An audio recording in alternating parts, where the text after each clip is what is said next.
studios in New York City. This is Charlie Rose. Gisele Bundchen is the highest paid supermodel in the world. She's also the mother of 2 children with her husband, the famous NFL quarterback of the New England Patriots, Tom Brady. She has recently written a new book. It is a series of photographs published by Taschen. I talked with her recently about the book, that's part 1, and then about her life from Brazil to worldwide stardom. Let's talk about this book. It's a heavy book. Yeah, I was trying to get people to exercise because it's very today, healthy to right? exercise. You know, it's like utilities, more utilities, not just pictures, but, you know, exercise a tool as well. It's exercise is a tool. Exercise, you know, important. All right, so let's open this up and see what we see. How young were you then? I was about, it shows here, 1990, so I was like 17. Yeah. This was David Sims' picture. I showed up, it was no hair, no makeup. He just wanted me, that's kind of how I was. That's a picture that shows exactly you. Me. Yes. Yeah. So that was my first, you know, when you go, you have to have a book. When you start modeling, you got to have a book. Yeah. And this was at the front of your book. This was my book. You know, the first photographic that is not taken by my mother, like, you know, regular pictures. This is the actual book the first time someone actually put makeup on me. So I had mascara, you see, on the top. I can see. But you see my face feels kind of like, I'm kind of wondering. I'm kind of like, I don't even know what's ahead. Ah, there's your dog, your famous Vida. Yeah, Vida was my partner in crime, and Vida was like... Been with you. And she's the one, you know, when there's like, you feel like a lot of judgment and a lot of crazy emotions and things that happen in your life, and you feel alone in some ways. She's the one who kind of... She's been there. She's my, I say she's my bodyguard. She was my best your friend. Emotions. Yeah, she was with me for 14 years, and the book is dedicated to her. Is she no longer with us? No. When did she die? Several years ago. Sorry.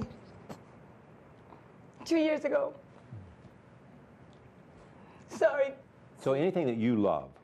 See, oh my gosh. That's sexy too. These pictures we're taking, these are unpublished. These are by David Sims. This has been just done last year. Yeah. I was trying to make a heart shape. Yes, I can see. Sending love.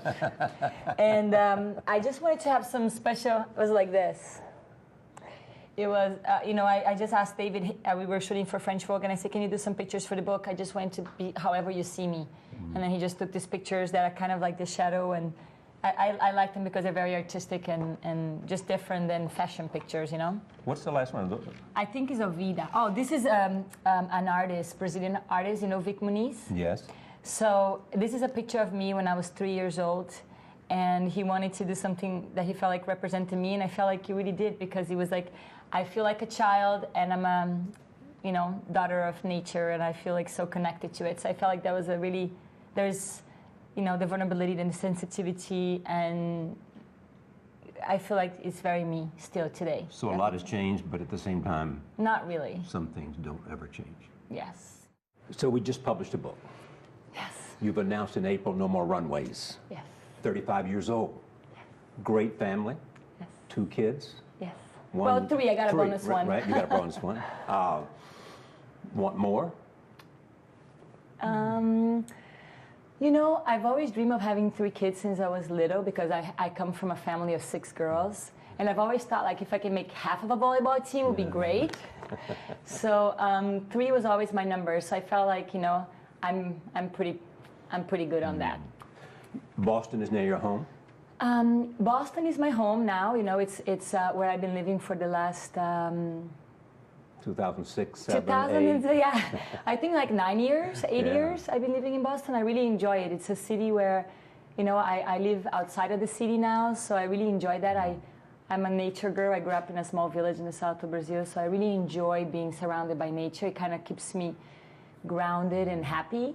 So it's nice to wake up with the birds, you know, and the kids go in a farm school near my house, you know, so it's a nice place to live. So you have roots there now? Yeah, I do. I mean, I think my roots, I've always moved so much since I was 14. I moved out of my parents' house to start working, you know, and since from 14 until I got married, I didn't really have a home. My home was the plane, and it was a lot of constant change and always. So for years it was like that. So it feels nice to feel rooted in some way, you know. It feels nice to feel like you have a place to go back and call it home, because for a long time I feel like I didn't have a home. Since 2002, you've been the most high-paid model in the world for a long time. 13 years. But there's a sense you've taken on your responsibilities outside of your profession with respect to the United Nations and what you're doing in the Amazon, that it's a moment to refocus, to rethink who you are and where you're going. Yes, for sure. I think, I'm so grateful to be where I am right now because, I think when sometimes I felt like my life was getting like, the hamster in the wheel who keeps going and just kind of keep going through the motions. And if you've always done what you've always done, you're always going to get what you've always gotten. You know what I mean? If you want to really create change in your life and in the world, which I feel like that's what I want to do, I feel like you have to be able to stop and really look where you're at and make an assessment. You know what I mean? And I'm grateful because I feel like I was in that hamster wheel, for 20 years. And I think my kids helped a lot to kind of slow that down because priorities have changed and shifted from that, from before having kids and then having kids and feeling like, well, I'm a mom, like this is my biggest role ever, like whatever the biggest legacy I can live is like how I educated my kids and how I love them and, what I live, I think is that, most importantly. So a lot of things have changed and it's kind of been happening for a while. So now I feel really grateful to be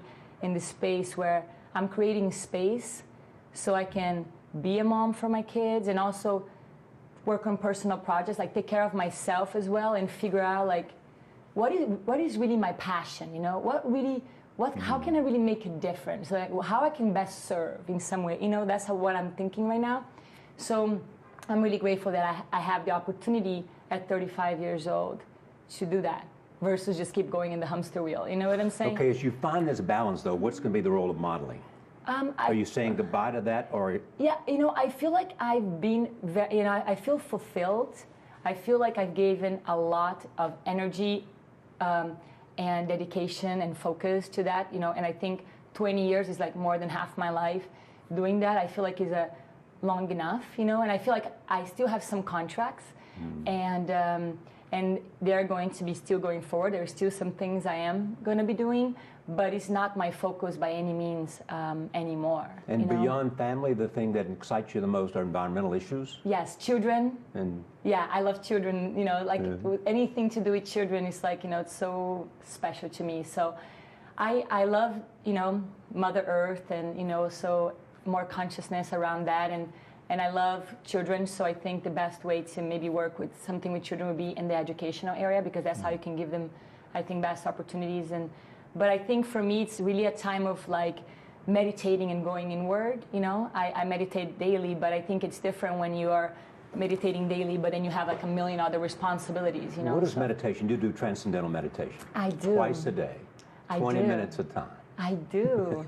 But I have been doing meditation since my early 20s, which was a different kind of meditation, which, I had a lot of challenges in my early 20s, and I felt like I needed to kind of, there was, sometimes in life you find the biggest blessings when you go into the biggest challenges, which is, it always happens that way. I don't know, you always have to go through the hard times, but hey. So, I started meditating in my early 20s. It wasn't transcendental meditation. I would just go like, once or twice a year, and I would do like 3 days of meditation and silence, almost like a small Vipassana, because Vipassana is 10 days of silence and meditation. I didn't never have 10 days, so 3 days is what I used to do in my early 20s, and that shifted a lot of the way I thought about life and things. That was like one big like change that happened in my life, and it kind of changed the way I thought. I think there's different things that happen in your life that make you kind of like change, and I think, but now I do that because 20 minutes a day is what a mom can do, like what I can do. But 20 minutes is mind. not like a whole day. It's amazing. Well, it clears your mind. I think it helps me just kind of talk with, like with myself in a way, and with something, with I call it like my higher self is a place where I can actually have access to a lot more information than just like the monkey mind. The monkey mind just keeps taking you here and there, and it never stops, and you're like, okay, enough monkey mind, and it doesn't stop, as Yes.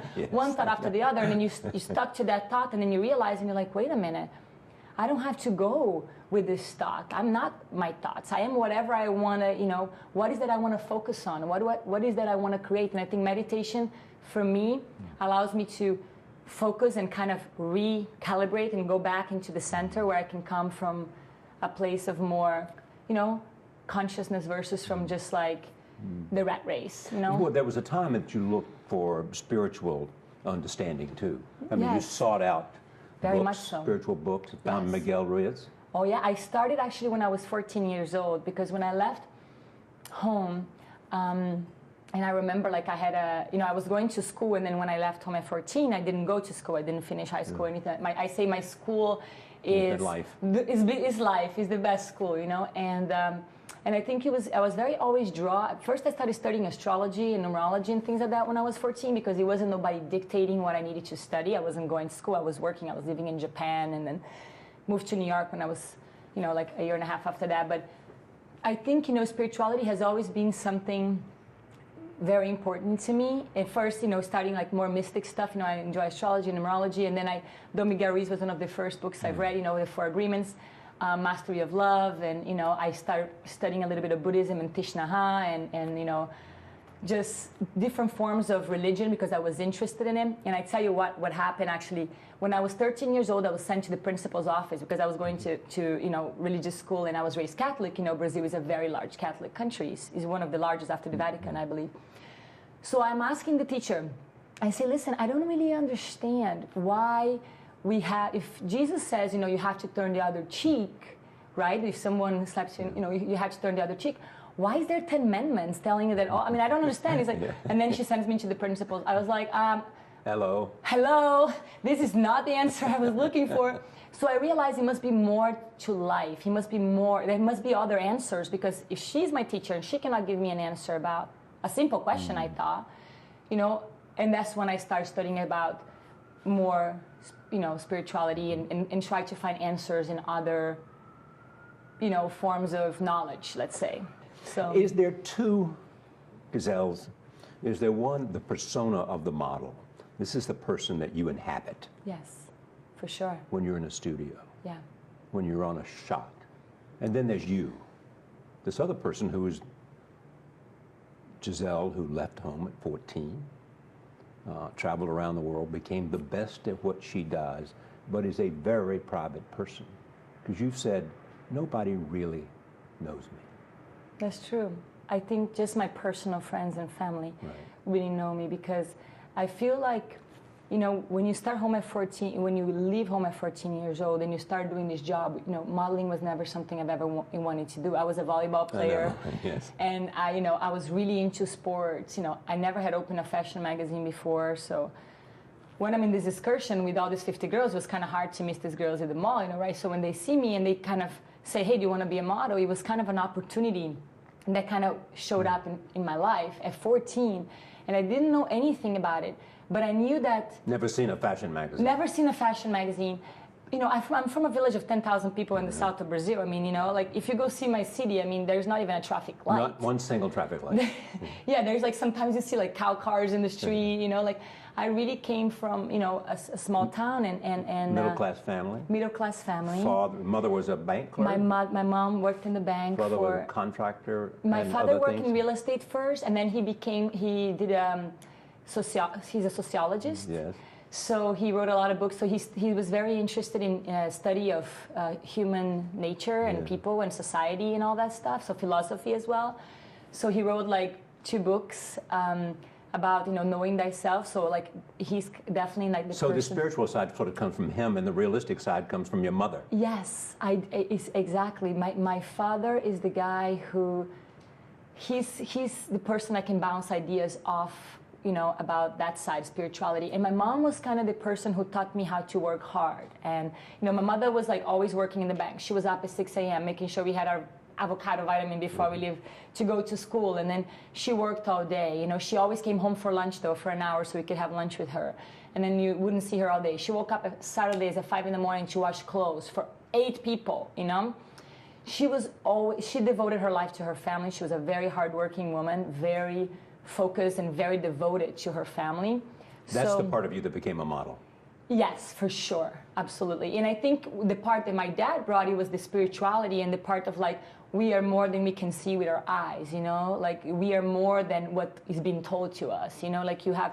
So I think he was a seeker, he's always constantly wanting to dig deeper. And I think that part came from him. So I think it was a good balance, because when I started, I definitely had a lot of my mom. You know, it's like, okay, how do I become the best that I can be? How can I give my best every day, no matter what challenges get thrown at me, no matter how mean people are, no matter what happens, I'm just gonna show up and come with my open heart and give my best, you know? So I think that came from my mom. But I think what I was able to keep me kind of safe, I say, because, you know, making 20 years in this business, it's an you know, you see a lot of things and there's a lot of not very happy ending stories. Yeah. I think the spirituality is what kind of kept me safe as well. I think both of them were extremely important in my life, because I don't think I could have, you know, I wouldn't be me if I didn't have both of those sides. But you said you wanted to be a volleyball player. Yes. So you're 6 foot whatever. I'm 5'11". You're 5? Maybe 6 foot in a good day. And so you went a little bit of modeling to have a better posture. Yes. Because if you're a tall person, so that's how I ended up in this course that I was, you know, that's how I ended up in this shopping mall, because my mom was always complaining. She's like, Gisele, sit straight, because I was always like, you know, I was 5'11" at 14. It wasn't fun. Like, everybody made fun of me. Every time I go on the slow dance, like, nobody wanted to dance with me. Seriously, I was this much taller than everyone in my class. You know, I have a twin sister. She was like everybody, you know, she had the same height of everybody else. And I just felt like I was bullied a lot in school, you know, olive oil and Saracura. And that's what they called you? Yeah, that's what they called me. From Popeye's wife. Popeyes, yes. And you know, anything that was like Somalian, like anything that was like really, it was really mean. You know, I felt like what they were calling me. And when you're young, you feel really awkward, right? You're 14 years old. You don't need any help feeling awkward. You're trying to figure out. But you didn't say to them, watch out, I'm going to be the most famous model in the world. No, and you know what? And quite frankly, I had no idea that that was even a possibility. So when they came to you in that mall and said, you could be a model. Yes, I couldn't believe. I was like, Mom, my mom was in the excursion, because it was actually all my friends from school. Like, it was the kind of thing that everyone in my school did this course. That's why I was 50 girls. And my 2 sisters were there with me too, so we were all in the mall. And this guy came to me, the stranger, right? And my mom says, never talk to strangers. So like, Mom! Especially those that can tell you you can be a model. I know. I was like, Mom, this guy is calling. And then I went there. My mom came and she's like, yes. And I say, Mom, this guy wants me to be a model. And then he talked to my mom and convinced her and said, hey, your daughter, you know, she's really tall and she's really skinny. You know, she has the kind of, you know, by the form of a model. So why doesn't she try? And then my mom asked me if I wanted to try. You know, I never really thought of modeling and stuff like that before, but I've always been a kind of person who I've always liked a challenge. So I didn't really know, like, I moved by that. I still am that way, and I always was like that since I was a little kid, you know? Like, even if I was in the Medellin volleyball team, I wanted to play in the year older, and I play in both teams. In my team, I was the captain of my team. What's that about?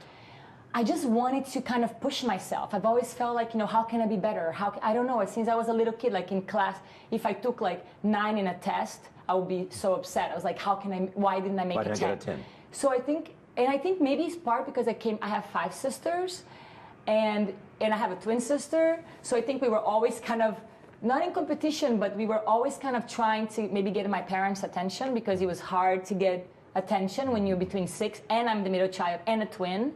So it wasn't like I was the baby or like the oldest, you know. So I was trying to kind of like, all my sisters were very good at school and everything. So I think we saw how hard our parents work. I think we all wanted to make them proud.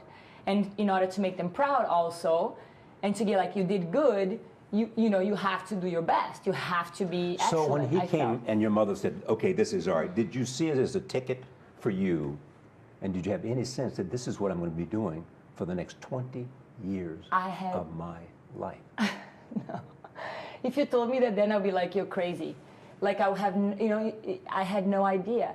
And the funny thing is, you know, one of the parts that I felt like I'm going to go and give it a try, I wanted to, you know, the first like money I made for the first 4 years, it was like, it was going towards my family. They never asked for any money, but I've always felt like, most of it back. Yeah, because I always felt like, you know, I'm part of this family, and it was my contribution. Like, I felt very grown up. I felt like I can help, you know, I can help my family.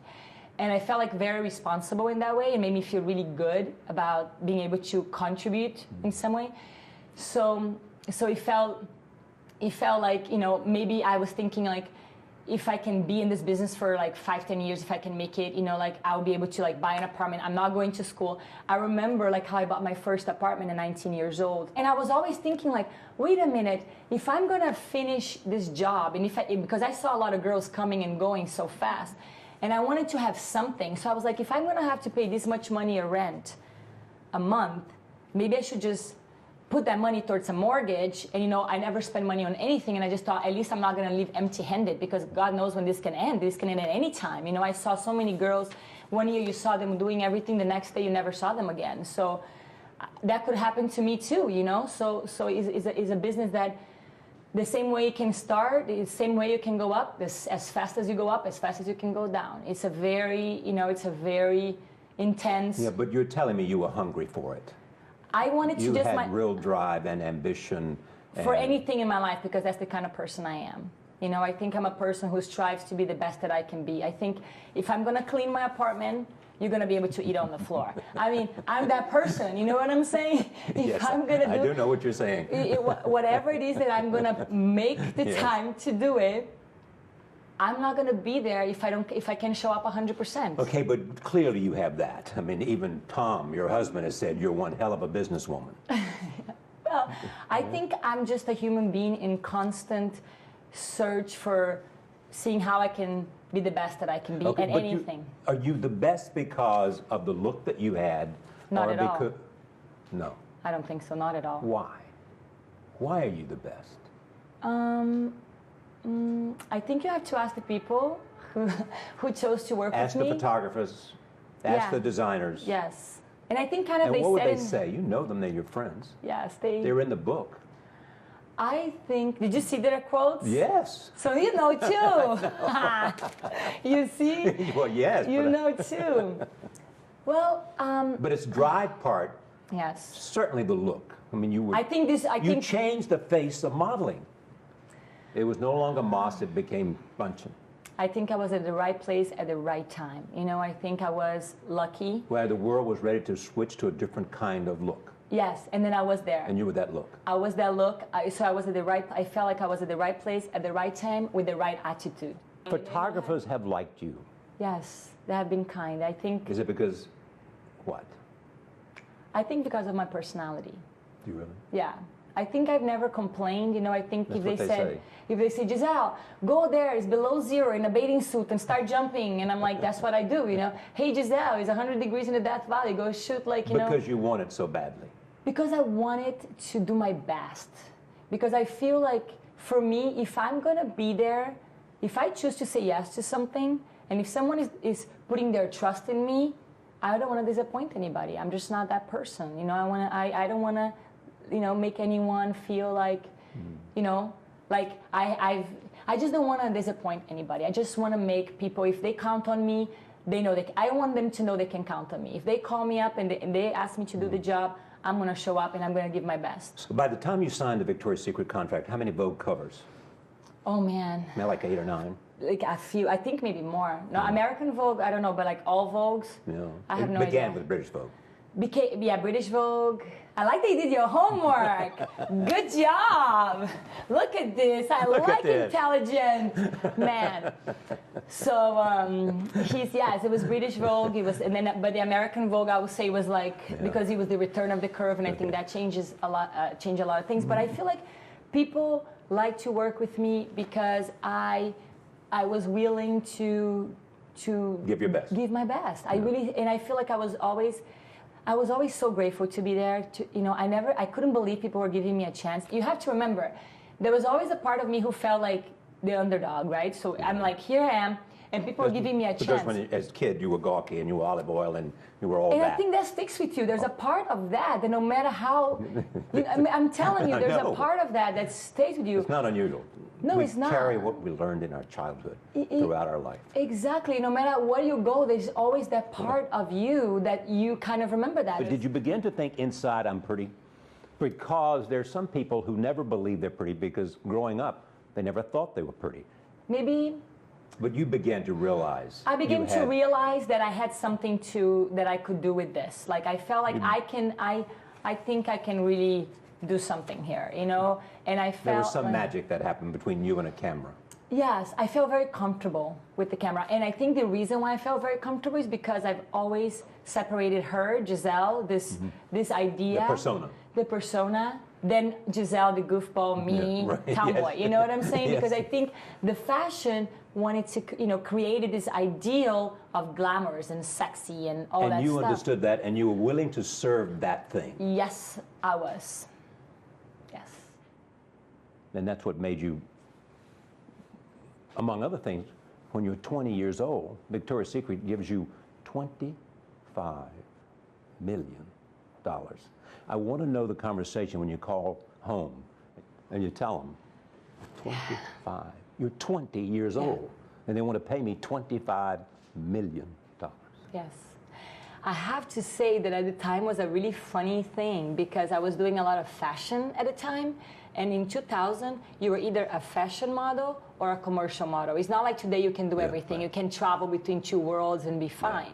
At that time, it was like either you're a Vogue model or you're a catalog model. So it was a big decision, even though it was a lot of money, it was like, I remember talking with my agent, Anne, who's worked with me since I was, since I came to America at 16. And she, I remember she said, this is a decision you have to make because you might never do a Vogue cover again, and you might never do, because this is a commercial client versus a fashion client. And really, these models don't do this, it was kind of like two separate worlds. But you were breaking that barrier.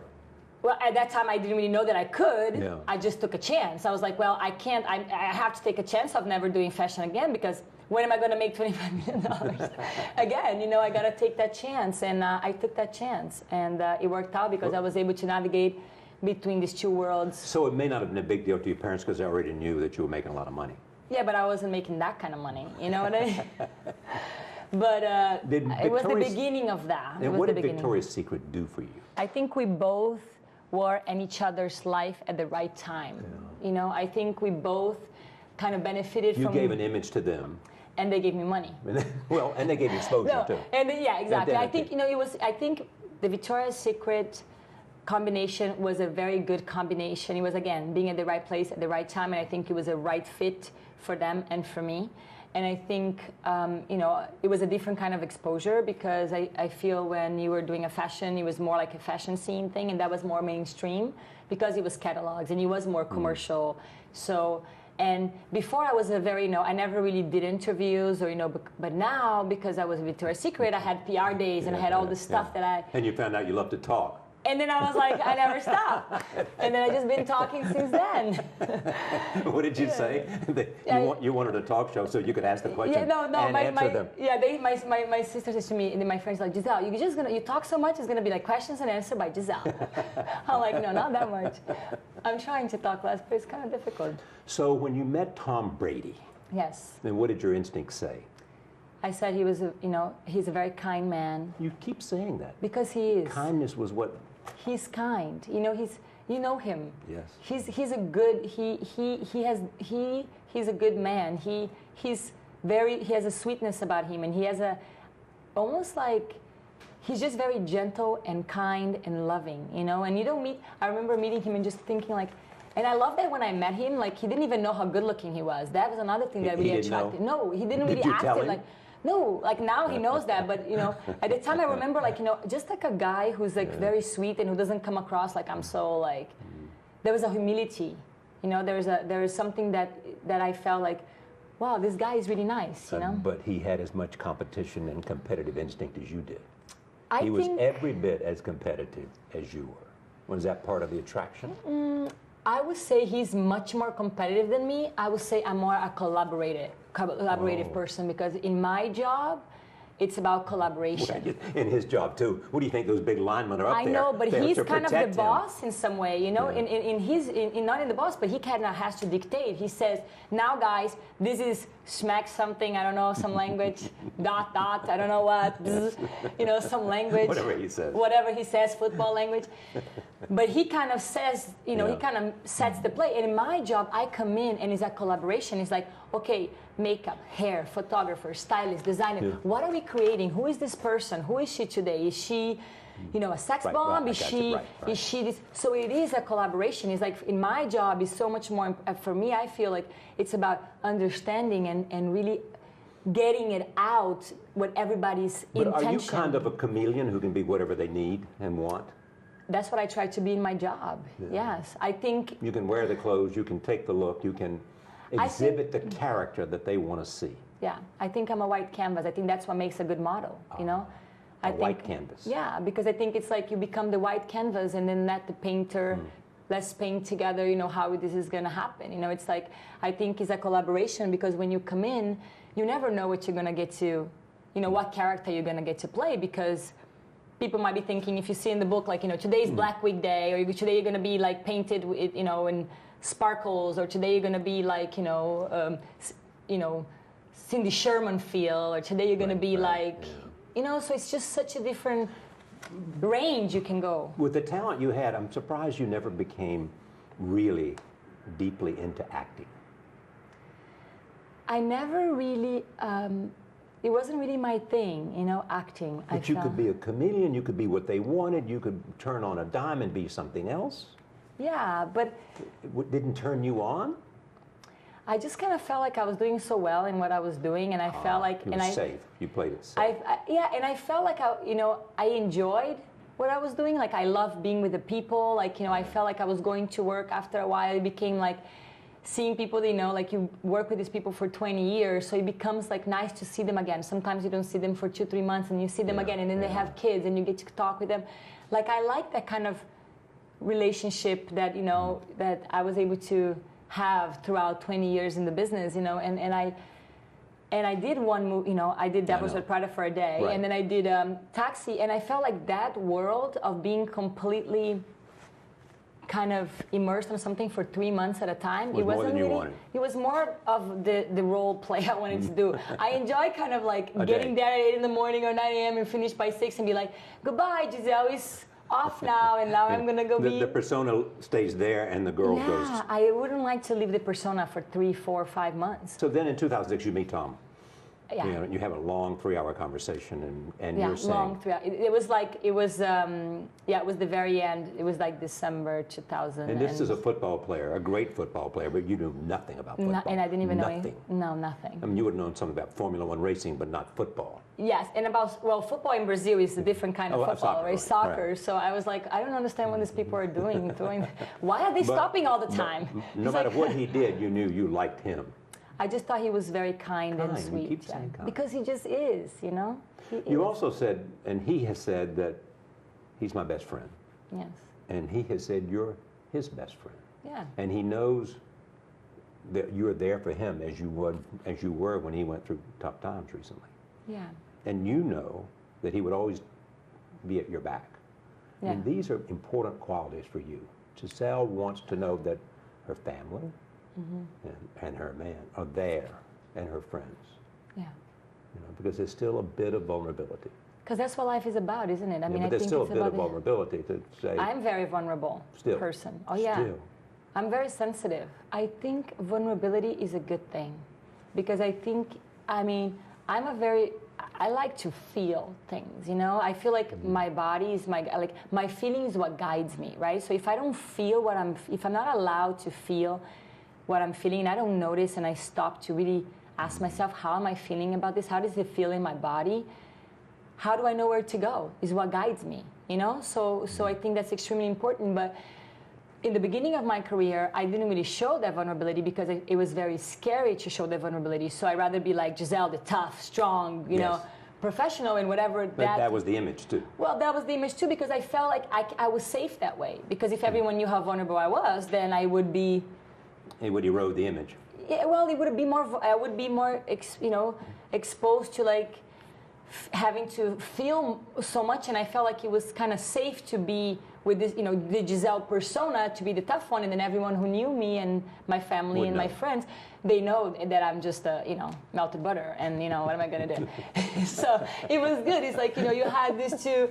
What are you gonna do? What are you gonna do? It's like you gotta do. Girls gotta do what a girl's gotta do to survive, right? To survive. We do whatever we gotta do to survive. And then, so you're madly in love with Tom. You're sort of scampering up to Boston every time you can. Yes. And then you find out that his former girlfriend is pregnant. Yes. Tough for you guys, or did Tom sort of said, she wants to have the child, and we're going to go ahead with that, and you were there to support him. I found out that happened in February, the same time that everyone found out, I guess, because it was like I found out the same day the press found out. And it was a challenging thing because here I am, thinking I'm dating this guy, we met and we started dating and everything is great. And then this happens, right? So I felt like I didn't know what to do. It was kind of one of those moments of like, do I just run away or do I, and I think it was very challenging for everyone involved. I think it wasn't. You thought you might need to run away for everybody. Yeah. For you, for everything. But he just, that's not what, I think when you're in a situation like this where there's a lot of emotions involved and your heart is involved and you're in love with someone, and then, he felt like that was a relationship that he felt that when they broke up back in November or whenever, that was done, and then that happens. I think there's a lot of emotions for a lot of people involved, and I think it was a very challenging time for all of us. I think for the three of us, it was very challenging. You mean the mother, Bridget, yeah, and for you, sure. and Tom. Yeah. Jack has become part of the family. Of course, he's joint custody. He's a wonderful kid, and I think all of us, I think he's a bit sad sometimes because throughout this whole thing happened, it was obviously a perfect kind of sensationalist story for the press, and the way they kind of played around, it was very, I felt like the press sometimes tend to do, which is sometimes, heartless and mean, and I think, I think it was really great that we were all able to talk with each other and kind of come to a place of understanding of where everybody was at and what was the most important thing and how can we best support Jack. And I think, now 8 years later, we have a great relationship, all of us, and I think, I couldn't have asked for, a sweeter, bonus child, and I think it's, it all worked out in the end, but it was a tough time. How tough was it when Tom had to go through what he just went through? I think we've been through a few tough times together. I think that's when, you know when, who are your friends and who loves you. I think my father always says the quality of your life depends on the quality of your relationships. And he's so right about that, because that's all that matters. Nothing else matters. If you're loved and if you feel loved and supported, that's what else is more important than that. And I think no matter how challenging it was, we've always been supportive of one another, and I think that's the most important thing you can have in life, a support system and love. And then Benjamin came along and was born in Boston, overlooking the Charles River in your apartment. Yes, I've always dreamed of having a home birth. It was like one of those things that you've always felt like you wanted to do. It's so I remember my parents and Tom were like, "You're crazy. What are you gonna do? You're gonna die." I'm like, "No, I'm not. Like women have been doing this all their lives." Yeah, they were like, "It's so dangerous." And what, you insisted on it because? Because I've always dreamed, when you have like a vision of what is going to be, as a girl, I don't know if every girl had that, but I had a dream of like having a baby naturally in the water. In the bath. Yeah, in the bath. I've always had that feeling, and then I watch all these birth movies and all these women giving birth in the water, and I was like, that's so beautiful, it's so connected, it's so peaceful. It just seemed like such a beautiful experience, And I wanted to make it a beautiful experience. I wanted to have this amazing experience. I'm a woman, and I really wanted to have it that way. And after I showed so many movies of home, Tom was like, "I'm done. I'm not watching one more woman having birth. Whatever you want, you can have a baby anywhere you want." Whatever you want to have a baby, At the beginning, just do it. Don't show me any more movies. No more movies of women giving birth. You do whatever you want. So then I was able to have him at home, and it was such a wonderful experience. You've described it almost lyrically as he was born. You felt like the most wonderful feeling you'd ever had. I really was, because the more I felt the pain, because it's very painful experience when your whole body is opening, but I felt like it was such I knew that behind that I was going to get to meet my child. You know, like behind that, it was like, he's closer, he's closer. So I think my focus was so much on that by the time he came out, it was like, and then after he's out, like, you're just feeling these amazing endorphins rushing through your body, and you've never been happier. And I felt like, if I can do this, I can do anything, you know? So I think I even felt like a stronger. There was a part of me who felt like what else, you know, what else is gonna come? Because I feel like I can do anything after that. So what do you want to do?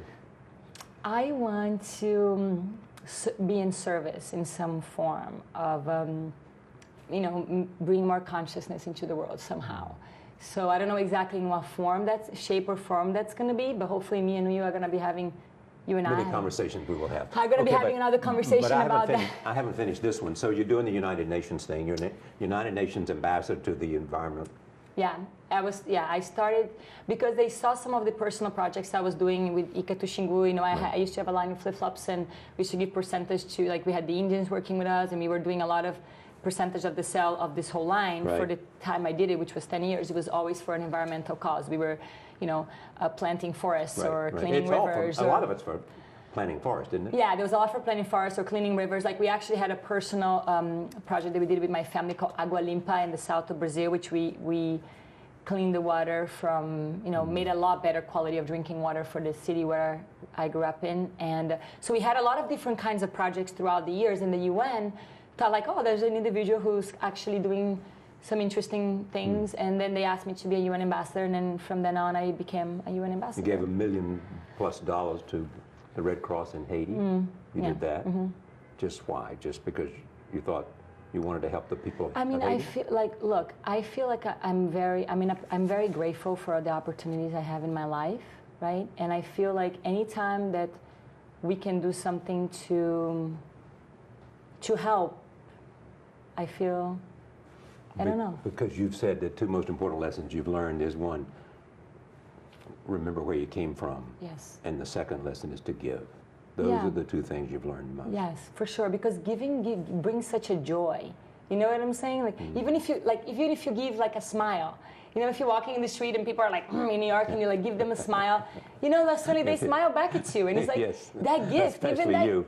No, but you know, it's like any gift. Like each individual in the world has a choice. Yeah. We all have a choice, no matter what social class we're from, no matter what we do as a job. We each have a choice to come from love or not.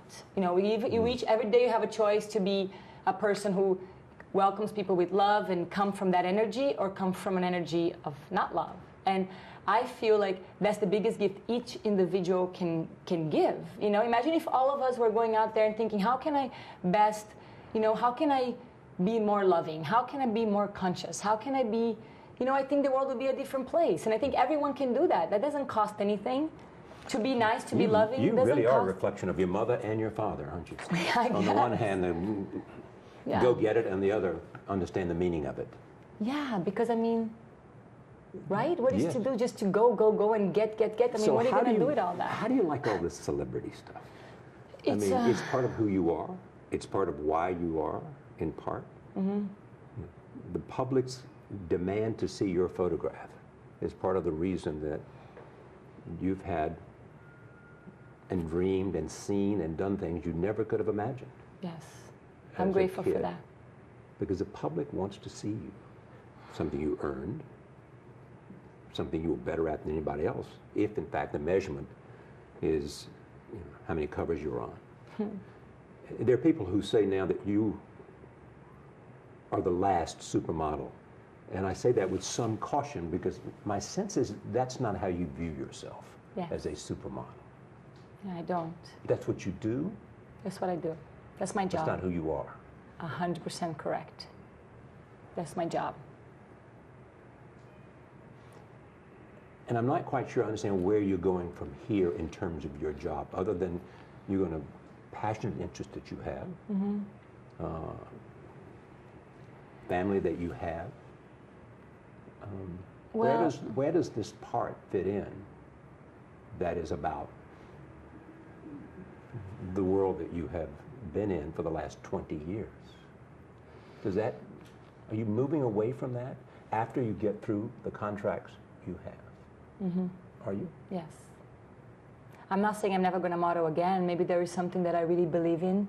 Maybe there's a product or a company. You know, I have no idea how to know what's going to happen in the future, because if you asked me when I was 14 that I was going to stay 20 years in fashion, I would have said, I think you're crazy. Yes, I know. So, you know, I've learned to say, you know, one thing I've learned in my life is to never say never, but I feel like I know that my focus has shifted, you know, and I think when you're... And it's your choice. And it's my choice. And it's my choice, and I'm so grateful for that. I'm so, you know, I'm every day, I just think like, I'm so grateful that, you know, this working very hard for the last 20 years and devoting myself to this is giving me the opportunity to have this choice today, you know, to be in this closure, this close, you know, going to the closing of this chapter with so much gratitude and joy and happiness, you know, because for a lot of people it didn't end that way, this business, you know what I mean? Yeah, a lot of casualties. Yeah, a lot, and I saw a lot. Once they stopped taking pictures, their life seemed to spiral downward. Yeah, you know what I like to say? The bigger the tree branches, the wider they become on the outside, the deeper the roots have to be on the inside. You know what I'm saying? To sustain that. So that's the work that I've been doing, you know, consistently together. As the branches got bigger, the deeper the roots had to get to sustain that balance and equilibrium in my life, you know. So I, you know, never believe the blame or the praise, because if then you're in that game, do you understand? Then you go in there, like, so just remember who you are and then just keep that separate. And I think for me now, coming into this place in my life, I just feel like, you know, my father always likes to say there's cycles of 7. And it's really funny because when I was 14, I started, right? And 35 makes 3 cycles of 7. Yes. Isn't it funny? Yeah. I just realized as I'm dad, I'm like actually getting into a new cycle of 7.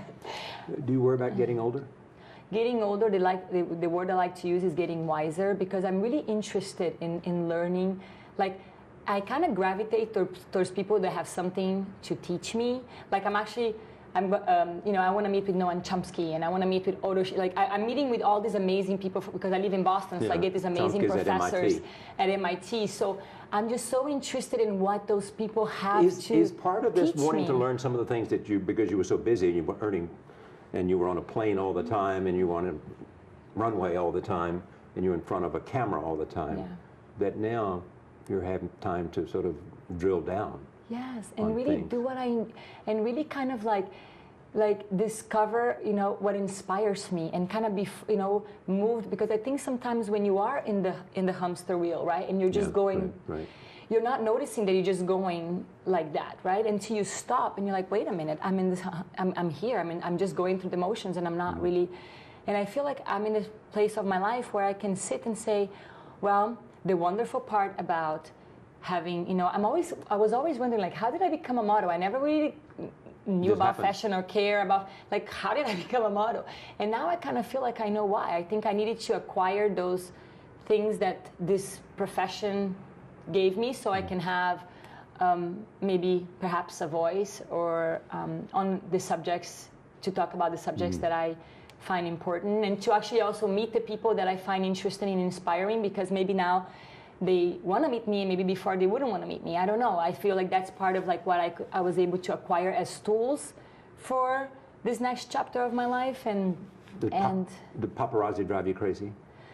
I think they drive anybody crazy. Yeah. I think I'm a very, you know, I just don't think it's very respectful for people to follow people, and I don't understand how that's right. You know, I understand that there are people in the business who made their careers that way and who love that thing, but I tell you, when I started modeling at 14, there was none of that. That's how it's changed. I was like, that was not what, you know, I had signed up for. But then it kind of changed. So when they photograph you in Paris, or if that was you, what's your reaction to all that?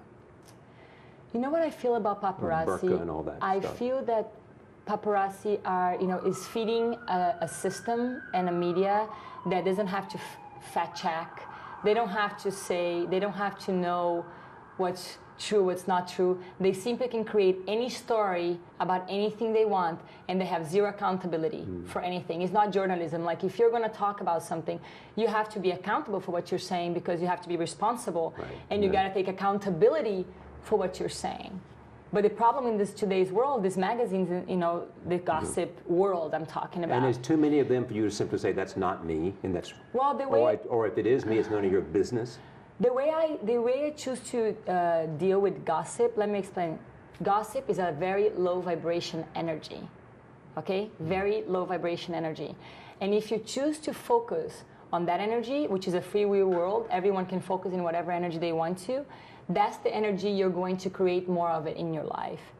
I'm a person who chooses to focus on things that inspire me, they make me happy, they bring joy into my life, because that's what I want to create. And I know how to create it, because that's what I've been doing.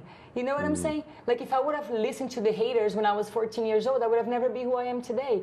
So I feel like, you know, how I focus, I believe everything is energy. And there is a negative and dense energy that is not serving me and is not serving the highest good. So I choose to consciously, you know, I consciously choose to focus on things that make me happy. And I don't focus at all, and I give no energy to anything that is not of that energy. So you don't want to do that, and don't want to go there if people want to talk about that. Because it's low, because A, it's low energy, it's distracting, and you're more inspired by all that you want to learn and all the things that they are, that are better use of your time. Oh yeah, I don't talk about gossip because I feel gossip doesn't serve anybody. So now, what do you hope people get from this book? This is a $700 book, I think. It all goes to charity. Yes. Lots of photographs of you. Lots of tributes from your friends. Yes. Lots of famous pictures of you, including on the cover, Irving Pence's most famous picture of you. The money goes to charity, as I said. Yes. What do you want people to come away with? You know, I really didn't, it wasn't really about anybody else, the reason why I did this book. It was really about something I felt that I wanted to honor this last 20 years, and it was about, like, a form of, you know, celebrating something that was a, you know, that I felt was a big accomplishment in my life, and I felt like was a very important cycle of my life. And I wanted to honor everyone that was part of it and that I work with, because, you know, they were all very important in who I am today. Like, every person played a role and taught me something. So I wanted to it was just a form of celebrating and honoring, you know, this part of my life, and I wanted to celebrate that. So it was really in the spirit of that gratitude that I felt to the business. See, here's what I think is interesting about you, among many things. One is your drive. Two is a sense of looking for meaning. Three is that you're at a place in which you don't quite know where the future is. Yes. You know, that's rather exciting. That's a beautiful thing. Exactly. It's scary a little bit, but Exactly. it's exciting because you have the opportunity, because, you know, when you have no definition exactly what it is, it's better. Everything is possible. Exactly. You know, miracles happen that way. You know, the magic happens that way. When sometimes we have such a strong opinion about something, and then we forget to see all the signs and the magic that's happening all around us all the time. If you just stop and listen, and you're open to it, you get to experience so much more, I feel. And I worked very hard since I was 14 years old to be at today in my life at this place, to make that choice, you know? For more about this program and early episodes, visit us online at pbs.org and charlierose.com.